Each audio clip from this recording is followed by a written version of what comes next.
back with another midweek interview, and this week on midweek we have Lopaka Kapanui, who is on the cover. So mahalo for being here. Oh, great to be here. So I just wanted to ask you first off, what gave you the idea to come out with your newest book, Night Marchers of Hawaii, the history of the Huaka Ipo? Misinformation.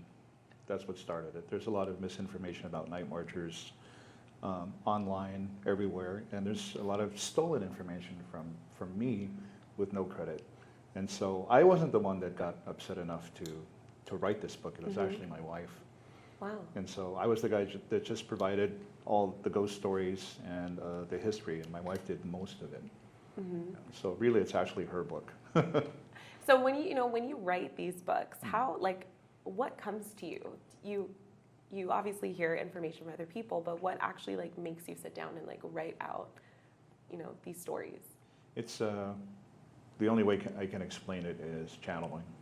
So once the story channels itself, that's it. I'm stuck at the computer for almost 16 hours sometimes. Wow. Yeah. And this all started, we were talking right before this, but this all started when you were 7 years old. 7 years old, Children's Hospital, getting my kidneys cleaned out. And something happened, operation, and after it was over, I heard the doctors tell my mom that they lost me for almost a minute. And they were able to bring me back, and that's how everything started. Could see, hear, feel, everything. Wow. And what perfect timing. Halloween's around the corner. We all love, and I think it's not necessarily, spooky stories, but especially in Hawaii, there's a lot of history behind it as well, right? Yeah. So much history. So the history contributes to all these stories about ghosts and spirits. Like, for instance, the place we're sitting at now. There's such a long history that this place is probably going to continue to be spiritually active, long after we're gone. And so over time, your fascination for spooky stories just grew.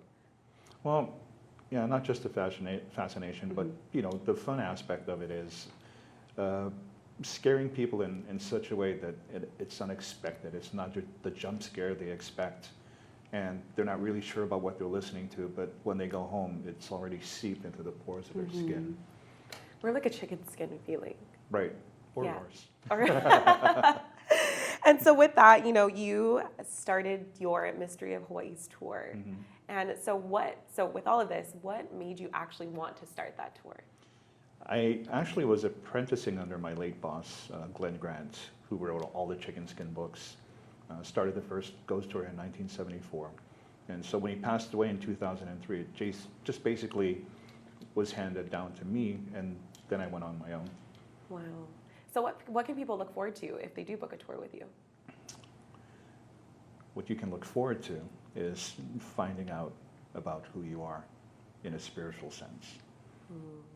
And so how can people book this tour? So the website is mysteries-of-hawaii.com, and you'll see everything we have to offer.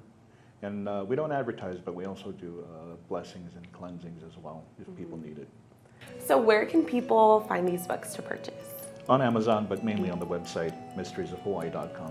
Mysteriesofhawaii.com. So if you're interested in booking a tour, keep an eye out for that, and you can purchase the books of mysteriesofhawaii.com. And mahalo Lopaka for being here, and stay tuned for the midweek cover.